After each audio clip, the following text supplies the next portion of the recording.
प्रणाम।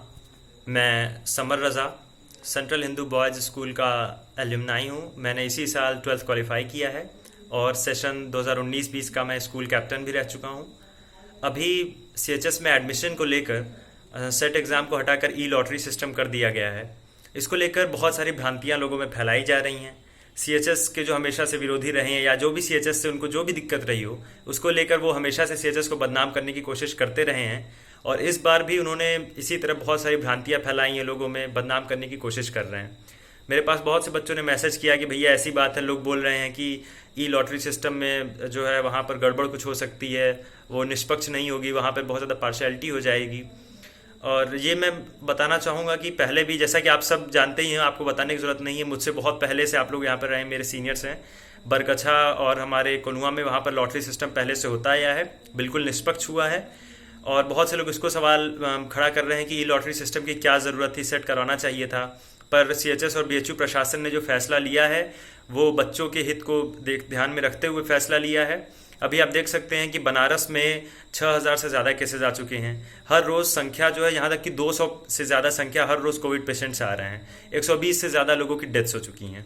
और आपको ये पता होगा कि सीएचएस का जो एंट्रेंस का सेंटर होता है वो सिर्फ बनारस में ही होता है। बीएचयू का ऐसा लोग कह रहे हैं कि बीएचयू में यूजी के एंट्रेंस हुए तो हम सीएचएस के क्यों नहीं करवा सकते।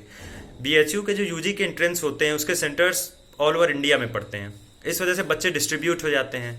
परंतु सीएचएस के केस में होता यह है कि बनारस में इसके सेंटर्स रहते हैं, तो इसलिए लगभग 1.5 लाख से 2 लाख बच्चे फॉर्म भरते हैं। अब इतनी ज़्यादा संख्या में बच्चे अगर आते हैं यहाँ पर तो कोरोना के फैलने का बहुत ज़्यादा खतरा है, बहुत ज़्यादा चांसेस हैं। ट्रांसपोर्टेशन इशू भी होता है, जब बहुत ज़्यादा इतने 7 लोग आ जाते हैं तो आप देखते हैं कि एक ही ऑटो में 4 लोग 5 लोग भर कर आते हैं, तो उससे भी फैलने का खतरा, दिक्कत होती है। अब बनारस में इतने सेंटर्स देना, फिर फिजिकल डिस्टेंसिंग का ध्यान में रखते हुए, सारी चीज़ों को ध्यान में रखते हुए, तो ये बेहद ही मुश्किल काम हो जाएगा।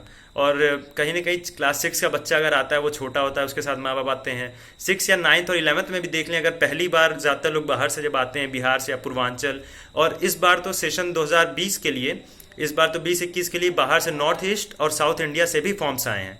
तो अगर बच्चे इतना दूर दूर से आ रहे हैं यहाँ पर भरने के लिए, तो निश्चित तौर पर वो पेरेंट्स के साथ भी आएंगे। और अगर इतनी ज़्यादा संख्या में लोग आते हैं तो कोरोना के फैलने, बहुत ज़्यादा तेज़ी से फैलने के चांसेस हो जाएंगे। तो प्रशासन ने जो फैसला लिया है वो छात्रों को हित में रख कर लिया है। प्रशासन अपनी पूरी कोशिश करेगा कि ये निष्पक्ष तरीके से हो, और हमेशा से निष्पक्ष तरीके से होता आया है। सीएचएस का ये हमेशा से रिकॉर्ड रहा है कि सीएचएस में कभी भी किसी को भी जाति, धर्म, मजहब या किसी भी चीज़ को देख करके कभी भी पार्शियलिटी नहीं की गई है। यहाँ पर हमेशा से निष्पक्ष तरीके से सबको एडमिशन दिया गया है, सबको बराबर सम्मान दिया गया है, सबको पढ़ाई का बराबर मौका दिया गया है, बढ़ने का मौका दिया गया है। तो जो भी लोग भ्रांतियाँ फैला रहे हैं, सीएचएस को बदनाम करने की कोशिश कर रहे हैं, ये बिल्कुल सही नहीं है। और प्रशासन ने जो फैसला लिया है लॉटरी सिस्टम करवाने का, वो कुछ सोच करके ही लिया है, छात्रों के स्वास्थ्य को ध्यान में रखते हुए ही लिया है। अगर सिर्फ बनारस में सेंटर पड़ रहा तो ये वाकई बहुत ज़्यादा इसमें दिक्कत होगी, इतने ज़्यादा लोगों को संभालना, और इससे कोरोना फैलने का खतरा है। तो जो भी लोग इसको भ्रांतियाँ फैला रही, मैं आप सबसे आग्रह करूंगा, मेरे जो सीनियर्स रहे हैं या जो अभी बीएचयू के एल्यूमनाई रहे हैं बहुत पहले से भी, बहुत से लोग अभी हमसे जुड़े भी हुए हैं फेसबुक, इंस्टाग्राम और विभिन्न सोशल मीडिया के माध्यम से।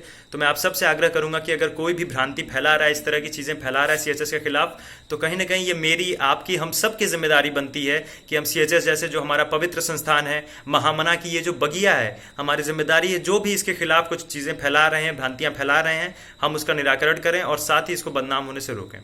तो ये मैं आप सबसे आग्रह करूंगा कि इस तरह की कुछ भी चीज़ें हों तो कृपया आप इस चीज़ को क्लियर करें और ऐसी चीज़ों को न फैलने दें। बहुत बहुत धन्यवाद।